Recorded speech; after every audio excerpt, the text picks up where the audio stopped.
Sekali lagi mengucapkan terima kasih kepada Bapak Didit Maulana yang sudah berkenan untuk merancang busana wisuda IPB. Dan Anda tahu bahwa himne IPB yang tadi sudah Anda nyanyikan diciptakan oleh Bapak Syafi'i dan diaransemen oleh Twilight Orchestra ADMS. Hadirin sekalian, dalam pesan saya ini saya berangkat dari satu teori yang mengatakan bahwa ada 4 pilar leadership. Yang pertama adalah lead self, memimpin diri sendiri. Kedua adalah lead others, memimpin orang lain. Yang ketiga adalah lead change, memimpin perubahan. Dan sekarang yang paling penting adalah bagaimana kita lead the future, memimpin masa depan. Karena saya berbicara di depan para calon pemimpin bangsa, calon pemimpin masa depan, maka level 3 dan level 4, memimpin perubahan dan memimpin masa depan, ini adalah sebuah tantangan sekaligus opportunity yang harus kita raih. Hadirin sekalian, mengapa kita memerlukan level leadership pada 3 dan 4? Karena kita menghadapi sejumlah perubahan disruptif yang sudah tidak bisa dihindari lagi. Pertama adalah sebuah anugerah, karena kita berada dalam sebuah negara di mana bonus demografi akan mencapai puncak pada tahun 2030 dengan angka rasio ketergantungan 46,9%. Ini menuntut upaya kita memanfaatkan bonus demografi dengan memanfaatkan potensi yang ada, serta belajar dari pengalaman negara-negara yang berhasil dan negara-negara yang gagal.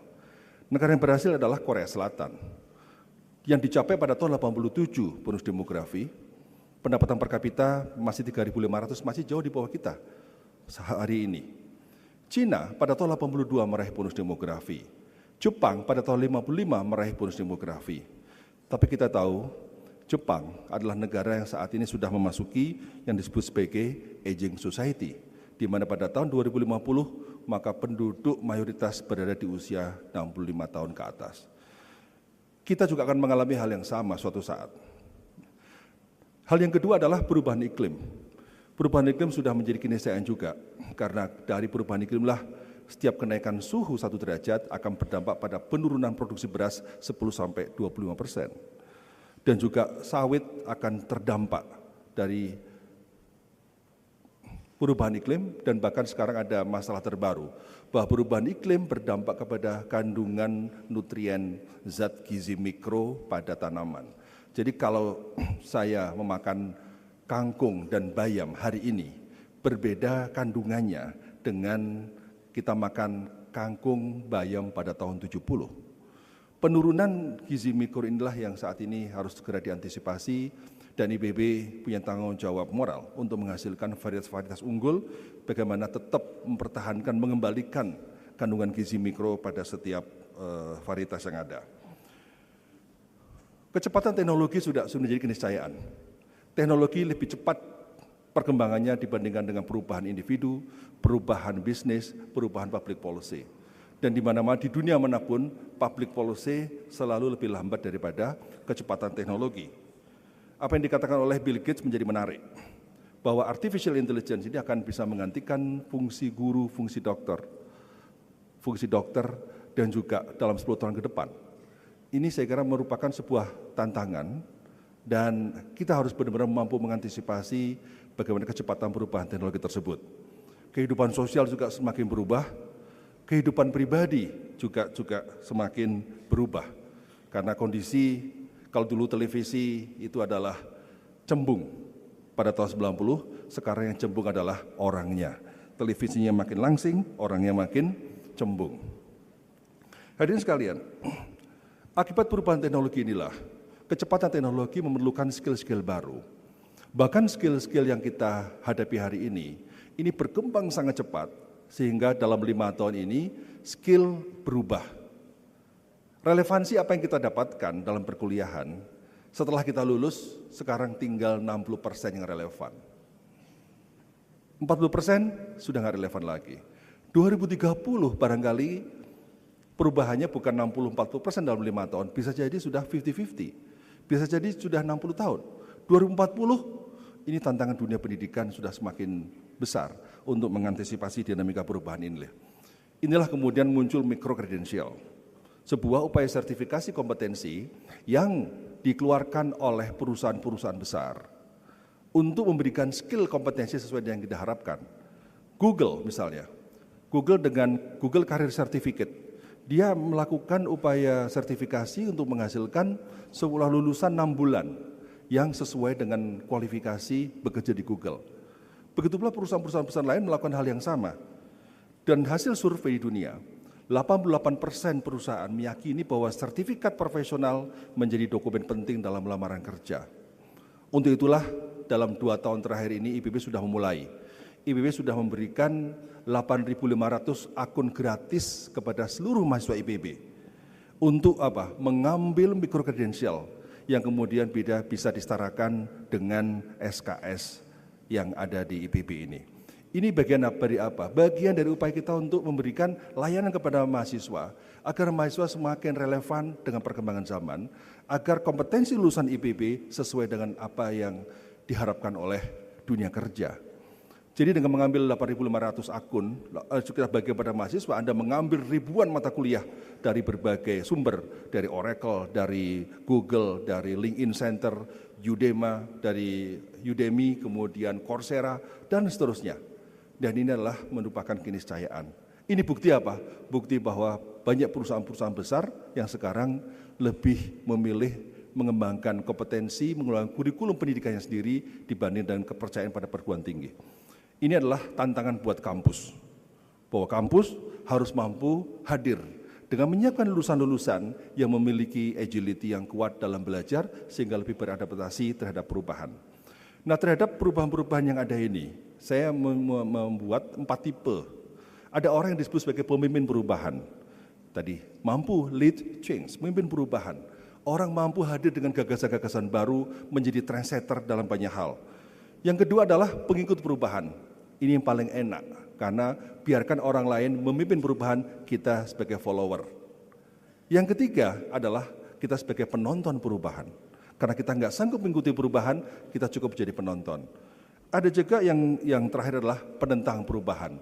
Jadi orang-orang yang tidak sanggup mengikuti, tidak juga tahan untuk menonton, maka yang dilakukan adalah melawan perubahan. Mengapa melawan perubahan? Karena dia tidak sanggup untuk bertahan.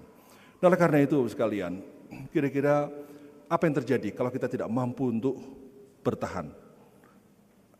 Apa yang terjadi kalau kita tidak mampu untuk memimpin perubahan? Maka kita akan menjadi dinosaurus. Oleh karena itu, saya berharap bahwa perubahan menjadi keniscayaan dan alumni-alumni IPB adalah orang-orang yang adaptif terhadap perubahan, bahkan bisa menjadi trendsetter perubahan. Ada 3 pesan. Pesan yang pertama adalah, jadilah pembelajar sejati dengan future mindset. Future mindset, learning agility, dan grit. Itu 3 hal yang menyatu kepada diri kita. Menjadi pembelajar, kita harus berpikir seperti apa yang disampaikan oleh Ki Hajar Dewantoro. Setiap orang adalah guru, setiap rumah adalah sekolah. Rasulullah juga sudah bersabda, "Udlubul ilma minal mahdi ilal lahdi." Saya tahun lalu bertemu dengan Mahathir Muhammad. Khusus saya datang dari Bogor ke Kuala Lumpur untuk berdiskusi 1 jam dengan beliau. Apa yang beliau tampilkan? Beliau menyampaikan pesan kepada saya, Pak Rektor, antisipasi AI. 2, antisipasi perubahan iklim. Dan antisipasi soal sampah. Coba bayangkan, seorang wanita Perdana Menteri bicara tentang sampah. Sekarang kita baru merasakan sampah menjadi masalah di mana-mana. Karena dia berpikir ketika kita bicara economic growth, pertumbuhan ekonomi, kita harus mengantisipasi yang jarang dipikirkan orang adalah soal sampah. Jadi beliau sedih karena apa? Proton dilibas oleh Tesla. Sekarang Tesla dilibas oleh BYD. Itu kecepatan teknologi luar biasa. Tahun ini Mahathir Muhammad berusia 100 tahun. Apa pesan yang saya sampaikan? Beliau usia 100 tahun masih berpikir tentang hari ini dan masa depan. Makanya saya mengatakan dia sebenarnya masih muda karena fokus pada masa depan. Tidak sedikit pun beliau bicara tentang masa lalunya.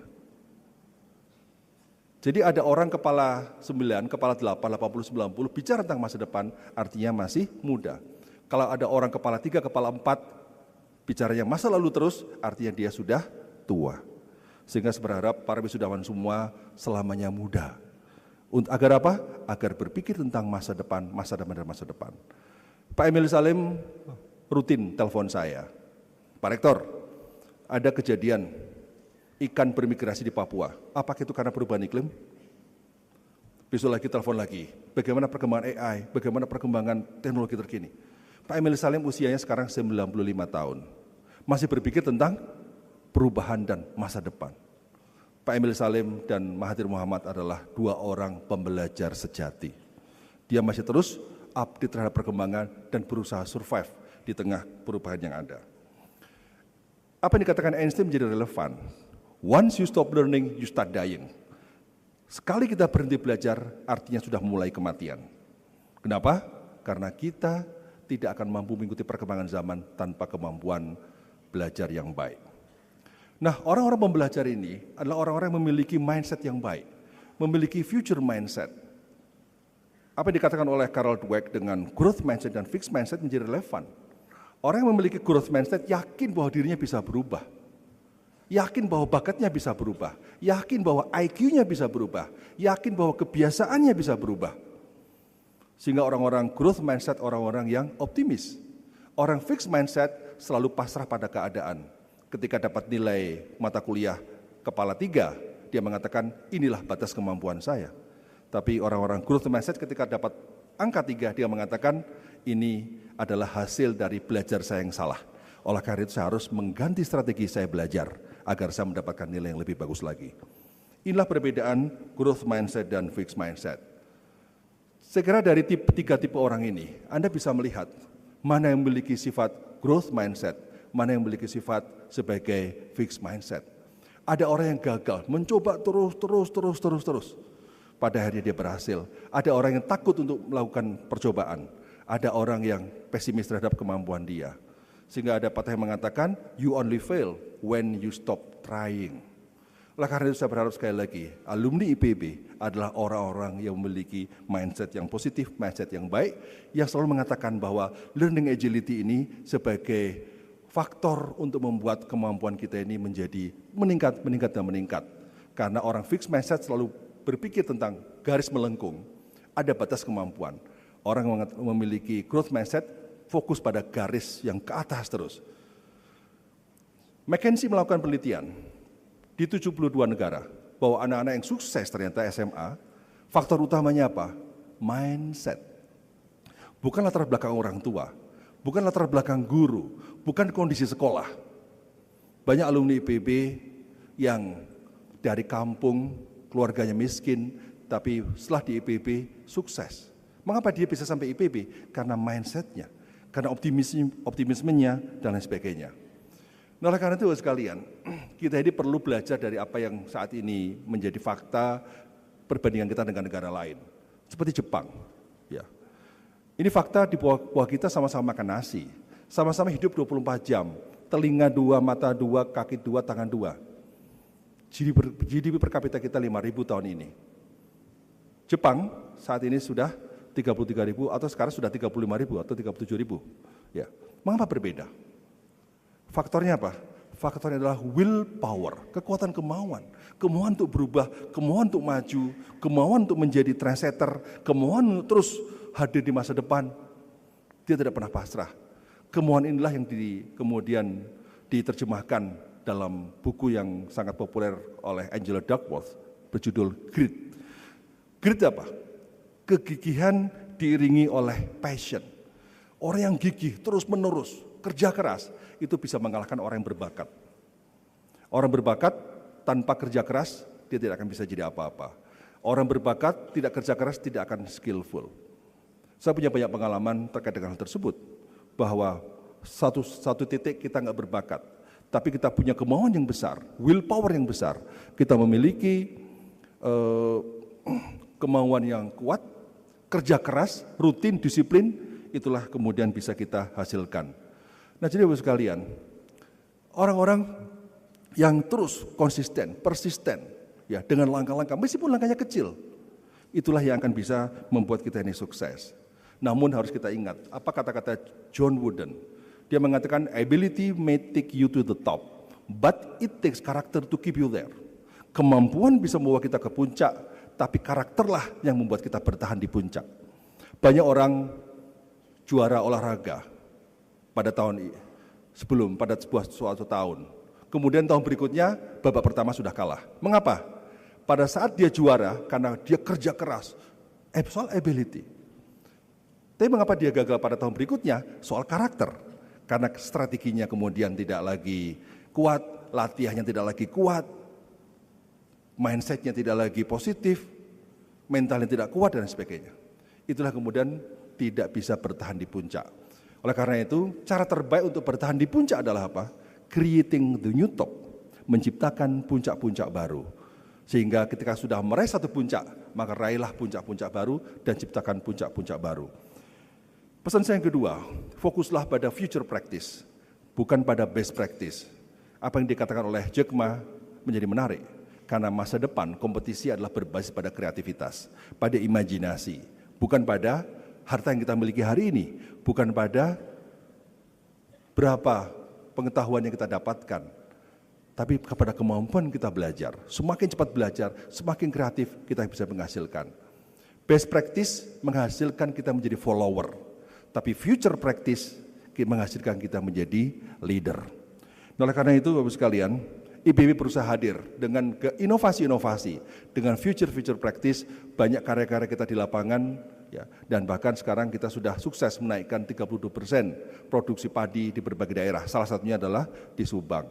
Ini contoh, kemarin ada peningkatan 40% dan lain sebagainya. Apa? Inovasi-inovasi dari IPB yang dihasilkan dari para peneliti-peneliti yang ada, yang lebih menyesuaikan dengan berbagai keadaan yang ada. Pesan saya yang ketiga, yang terakhir, adalah perkuat integritas dan karakter. Ada pepatah yang mengatakan, when you lose money, you lose money, you lose nothing. When you lose your health, you lose something. When you lose character, you lose everything. Karakter menjadi hal yang saya kira hal yang penting untuk kita benar-benar perkuat. Hasil survei negara-negara yang kaitan dengan soal hukum, ya, kita lihat negara-negara mana yang memiliki prestasi dalam penegakan hukum. Ini soal apa? Soal integritas, soal karakter. Ini soal apa? Ini soal pada akhirnya menghasilkan trust, kepercayaan. Ketika Fukuyama mengatakan bahwa kemajuan sebuah bangsa, kemajuan ekonomi sebuah bangsa, itu adalah karena adanya high trust society, masyarakat dengan rasa saling percaya yang tinggi. Nah, oleh karena itu sekalian, karakter menjadi penting. Hasil survei membuktikan bahwa ternyata yang membuat kita ini sukses itu apa? IQ itu urutan ke-21, sekolah di sekolah favorit urutan ke-23, lulus dengan nilai terbaik urutan ke-30. Jadi kalau kita sekolah di sekolah hebat, IQ kita 160, nilai IPK kita 4,0, tidak menjamin kita ini sukses. Itu penting, tapi belum cukup. Karena nomor satu apa yang paling penting adalah kejujuran. Nomor dua apa? Kedisiplinan. Nomor tiga apa? Gaul, get along with people. Wajahnya penuh senyum, wajahnya tidak pernah cemberut, sehingga orang nyaman, orang happy. Kenapa? Karena dia enak komunikasinya, berempati, dia punya emotional intelligence yang bagus dan sebagainya. Nah, yang keempat, ini penting buat para wisudawan semua, dukungan pasangan hidup. Jadi dukungan pasangan hidup ternyata nomor 4, IQ nomor 21. Lebih penting mana? Dukungan pasangan hidup. Anda IQ 21, dari kampus terbaik, IPK 4,0, hebat luar biasa, tapi begitu mau pergi berangkat kantor, tiba-tiba pasangan hidup ada telepon, pulang segera. Kenapa? Antar ke pasar. Bagaimana mau sukses? Sehingga saya mendoakan wisudawan semua mendapat dukungan pasangan hidup yang luar biasa.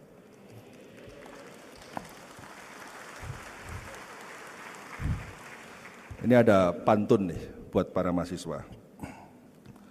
Masuk IPB, banyak minumlah STMJ. Tubuh Anda akan berkilo-kilo. Setelah diwisuda, jauh-jauhilah STMJ. Karena STMJ artinya sudah tamat masih jomblo.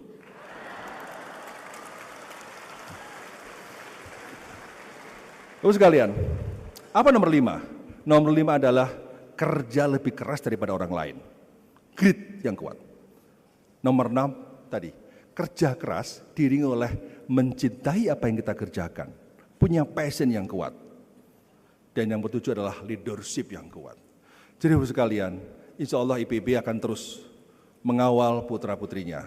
Berusaha semaksimal untuk memberikan layanan terbaik buat mahasiswa, agar mahasiswa up to date dan siap untuk menjadi orang-orang pemimpin masa depan, menjadi trendsetter perubahan, dan seterusnya. Alhamdulillah, kita juga terus bertransformasi, mencapai banyak prestasi, dan pada tahun ini alhamdulillah di bidang pertanian dan kehutanan, IPB nomor 49 dunia. Kita juga nomor 10 di Asia Tenggara kita masih bertahan 5 tahun berturut-turut peringkat 1.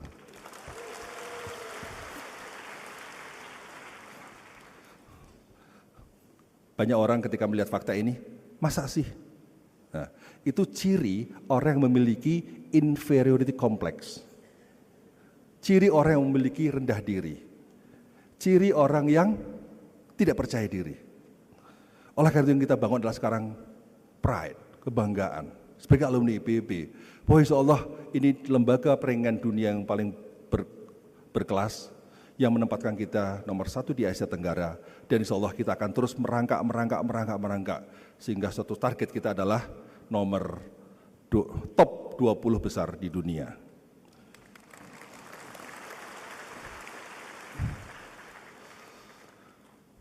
Prestasi dan capaian-capaian itu tentu karena semua pihak berkolaborasi, kita bersama-sama. Karena di IPB selalu kita ajarkan, inovasi-inovasi yang kita kembangkan harus bermanfaat. Dan inspirasi bisa dengan kata-kata, tapi lebih baik dengan karya. Inspirasi sebaiknya dengan karya, inovasi-inovasi yang kita miliki, karena itulah yang akan menimbulkan inspirasi, inspirasi memunculkan karya, karya memunculkan inspirasi, itulah awal kemajuan bangsa kita.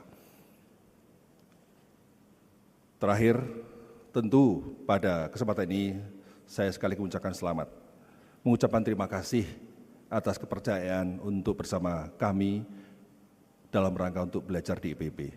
Kami mohon maaf bila selama proses perjalanan sebagai mahasiswa, kami belum bisa memberikan yang terbaik. Tapi kami selalu berusaha agar Anda ini, para wisudawan semua, menjadi calon-calon pemimpin masa depan. Menjadi calon-calon orang yang terus memberikan manfaat yang terbaik. Khairun nas anfa'uhum linnas, sebaik-baik manusia adalah memberi manfaat untuk orang lain. Manfaat yang kita berikan harus manfaat yang sistemik, manfaat yang jangka panjang, manfaat yang jangkauannya luas, bukan manfaat jangka pendek. Itulah bedanya kita dengan orang lain. Itulah bedanya kita yang dengan orang yang belum mengenyam pendidikan sebagaimana Anda semua. Tentu beban ini bukan beban. Anugerah ini, gelar yang Anda raih adalah gelar yang melekat, sehingga karya-karya yang harus Anda hadirkan, manfaat-manfaat yang Anda hadirkan adalah manfaat yang besar. Untuk itulah kita semua harus berterima kasih kepada orang berjasa kepada kita, kedua orang tua kita, karena orang yang paling ikhlas melihat kita maju adalah orang tua kita. Kedua adalah guru kita, sehingga kita harus terus mendoakan orang tua kita agar selalu sehat, berkah, dan mendampingi kita. Karena wisdom yang beliau-beliau miliki sangat berarti untuk kemajuan kita. Keikhlasan beliau sangat penting untuk kemajuan kita. Karena ridho Allah ada di ridho orang tua. Oleh karena itu, saya tutup sambutan saya ini dengan lagu yang saya ciptakan, berjudul Cerita Ayah. Terima kasih. Assalamualaikum warahmatullahi wabarakatuh.